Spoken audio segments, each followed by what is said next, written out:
मैं समझता हूं कि सुप्रीम कोर्ट ने बिल्कुल सही निर्णय लिया है और जो भी लोग मनीष सिसोदिया से जरा सी भी हमदर्दी रख रहे हैं उन सभी लोगों से मैं कहना चाहता हूं कि वो इस बात को समझ लें कि ये सीधे के सीधे ओपन एंड शट भ्रष्टाचार का मामला है और ये बहुत बड़ा दिल्ली के अंदर शराब का लिकर का स्कैम हुआ है। इसको उस तरीके से देखना चाहिए।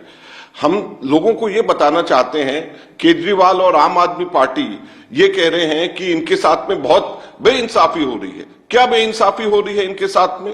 इन्होंने खुद ने 4 सितंबर 2020 को मनीष सिसोदिया ने, इनकी सरकार ने एक कमेटी बनाई कि कमेटी बताए कि एक्साइज पॉलिसी में क्या चेंज होने चाहिए। कमेटी ने जो रिपोर्ट दी ठीक उसका उल्टा कर दिया कि ताकि भ्रष्टाचार हो सके।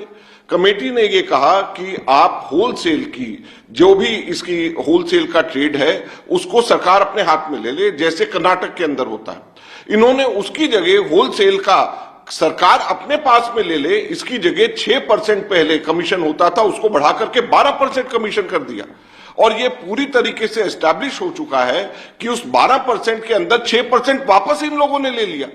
तो जब करप्शन इन्होंने किया, 6% होलसेल को बढ़ा करके कमीशन को 12% कर दिया। इनकी अपनी ही द्वारा कमेटी बनाई हुई कमेटी ने कहा कि इसको निजीकरण मत करिए, इसको सरकार के खुद के अपने हाथ में लेना चाहिए। तो ये करप्शन नहीं है तो क्या है? और वो पैसा कम से कम 100 करोड़ का मनी ट्रेल मिल गया, जो कि पैसा इन्होंने गोवा के चुनाव में कांग्रेस के खिलाफ में लड़ा। तो जो कांग्रेस के तमाम नेता हैं, मैं उनसे बताना चाहूंगा कि यह पैसा कांग्रेस के खिलाफ में आम आदमी पार्टी ने इस्तेमाल किया। इस चीज को समझे।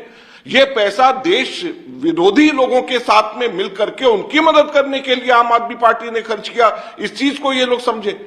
और इसी कमेटी ने रिपोर्ट ये कहा कि जो रिटेल सेक्टर है वो एक से ज्यादा किसी को नहीं दिया जाना चाहिए ताकि मोनोपोली ना हो सके।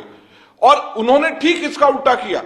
इसी कमेटी ने कहा कि इस रिटेल सेक्टर में एक एक को ऑक्शन में दिया जाना चाहिए। उसको पहले रजिस्ट्रेशन के लिए लोगों से आमंत्रित किया जाना चाहिए। रजिस्ट्रेशन के माध्यम से अगर 50,000 या 1 लाख रुपया रखेंगे तो 1,000 करोड़ रुपया सरकार कमाएगी।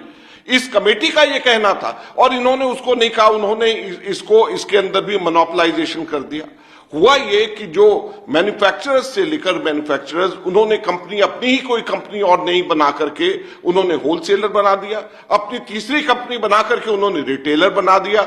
वही मैन्युफैक्चरर्स होलसेलर बन गए, वही होलसेलर रिटेलर बन गए और सबका सब मोनोपोली के अंदर लेकर के उन लोगों ने करप्शन इसमें किया है, जो पूरी तरीके से एस्टैब्लिश हुआ है। तो कोई ये ना सोचे इसके अंदर कि ये वही आम आदमी पार्टी है जिसने भ्रष्टाचार के खिलाफ लड़ाई लड़ी। दुख की बात यह है कि आम आदमी पार्टी जिसका निर्माण इसलिए हुआ था कि वो लोकपाल बनाएगा, आज लोकपाल भूल गए हैं और लिकर के अंदर, शराब के अंदर, इसी काम के अंदर वो लोग लग गए हैं। ये बड़े दुख की बात है और इस पूरे पैसे का इस्तेमाल ये अपने पॉलिटिकल यूज के लिए कर रहे हैं, कांग्रेस पार्टी के खिलाफ कर रहे हैं। ये मैं तब सभी कांग्रेस के नेताओं से ये कहना चाहूंगा। सर, क्योंकि आपने कांग्रेस नेताओं का जिक्र किया, मोस्टली लीडर्स आपके या तो कंफ्यूज हैं इस इशू पर कि क्या स्टेटमेंट देना है या वो पक्ष में समर्थन देते हैं। देखिए, हुआ ये है कि पिछले कुछ वर्षों में ऑपोजिशन के लोगों के ऊपर इतना ज्यादा ईडी का, सीबीआई का इतना ज्यादा कार्रवाई हुई है कि हर जो है कार्रवाई ऐसा लगता है कि ये दुराग्रह से ग्रसित है। हर कार्रवाई ऐसे लगता है कि ये गलत हो रहा है और ये केवल पॉलिटिकल वेंडेटा है।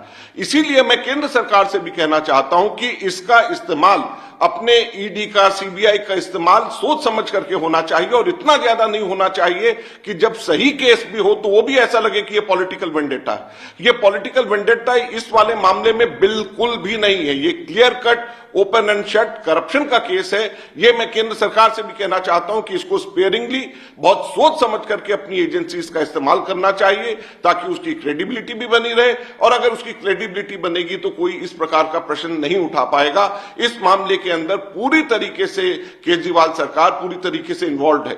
एक और बात मैं एजेंसी से पूछना चाहूंगा, इसके अंदर जो ग्रुप ऑफ मिनिस्टर्स बने थे, ग्रुप ऑफ मिनिस्टर्स ने सारे डिसीजन चीफ मिनिस्टर ऑफिस में, चीफ मिनिस्टर हाउस के अंदर लिए। ये खुद अपनी चार्जशीट के अंदर उन्होंने कहा है। तो जब चार्जशीट के अंदर यह आ रहा है कि चीफ मिनिस्टर हाउस में डिसीजन लिए गए, जो ग्रुप ऑफ मिनिस्टर्स बैठे थे उसके डिसीजंस को कन्वे करने के लिए ऑफिसर्स को चीफ मिनिस्टर हाउस बुलाया जाता था, तो मुख्यमंत्री केजरीवाल अभी तक क्यों छूटे हुए हैं? उनके ऊपर कार्रवाई क्यों नहीं हुई है? उनके ऊपर कब ये लोग एक्शन ले रहे हैं? ये आज हम लोग केंद्र सरकार से पूछना चाहता हूं कि केजरीवाल को कब ये लोग सजा देंगे, ये हम केंद्र सरकार से पूछना चाहते हैं। और अगर नहीं देंगे तो इसका मतलब